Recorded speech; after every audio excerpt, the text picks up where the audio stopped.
Ebda ħiel dwar meta ser jerġgħu jibdew isiru t-tiġijiet bil-mod kif kienu jsiru qabel faqqet il-pandemija tal-COVID-19 f'pajjiżna.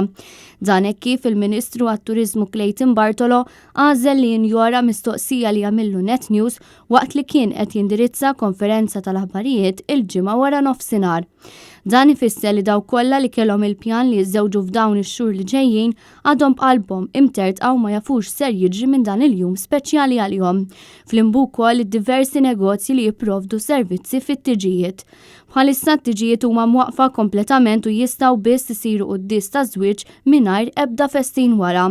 Minnaħa l-oħra mistoqsi wkoll dwar jekk hemm xhiel jekk minn Ġunju ser ikunu qed jibdew isiru attivitajiet tal-massa bħal festi u kunċerti, il-Ministru saħaq li dawn mhux ser ikunu qed isiru. Mill-ewwel ta' Ġunju mhuwiex ser ikunu qegħdin isiru events tal-massa, ġifieri lanqas kunċerti.